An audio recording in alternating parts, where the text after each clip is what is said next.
राज्यामध्ये महिलांवरील वाढते अत्याचार, त्यामुळे महिला असुरक्षित आहेत का असा प्रश्न उपस्थित होतोय। पाहूया त्याच संदर्भातल्या टॉप 9 बातम्या। कौटुंबिक न्यायालयाच्या निर्णयाविरोधात धनंजय मुंडे मुंबई सत्र न्यायालयात। करुणा मुंडेंना 2 लाखांची पोटगी देण्याच्या निर्णयाला आव्हान, तर करुणा मुंडेंनी देखील मुख्यमंत्री फडणवीसांच्या भेटीची वेळ मागितली। धनंजय मुंडे यांच्या राजीनाम्याच्या मुद्द्यावर फडणवीसांना भेटणार।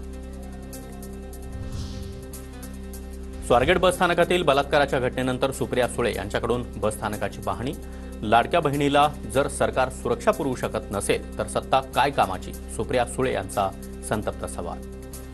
तुम्ही लाडकी बहिणींबद्दल एवढं तुम्ही बोलता, मग ह्या केसमध्ये जे काही स्टेटमेंट सरकारकडून आले ही योग्य आहे?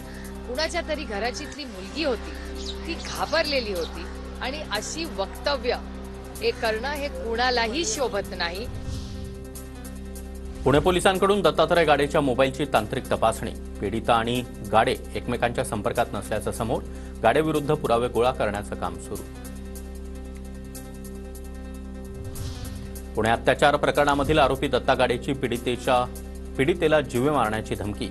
काय करायचं ते कर, पण जिवंत सोड, पीडितेची दत्ताकडे याचना। पोलिसांच्या तपासामध्ये धक्कादायक माहिती समोर। स्वारगेट बस स्थानकामध्ये आता महिला सुरक्षा रक्षक असणार। बलात्काराच्या घटनेनंतर एसटी आगाराचा निर्णय, पहिल्यांदाच महिला सुरक्षा रक्षकांची नियुक्ती होणार।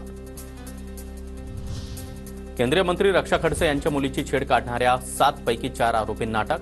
फरार 3 आरोपींचा पोलिसांकडून शोध सुरू। पॉक्सो अंतर्गत 6 टवाळखोरांविरोधात गुन्हा, आरोपींमध्ये एक अल्पवयीन।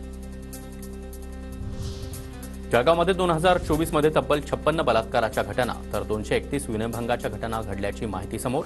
वर्षभरामध्ये अल्पवयीन मुलींवर बलात्काराच्या 95 तर विनयभंगाच्या 87 घटना। लातूरच्या उदगीरमध्ये शालेय विद्यार्थिनीचा विनयभंग, शाळेमधील कर्मचाऱ्याकडूनच विनयभंग करण्यात आल्याचा आरोप। उदगीर ग्रामीण पोलिसांकडून कर्मचाऱ्याला अटक। नागपुरातील मध्यवर्ती बसस्थानकावर तरुण महिलांशी गैरवर्तन करत असल्याचा व्हिडिओ समोर।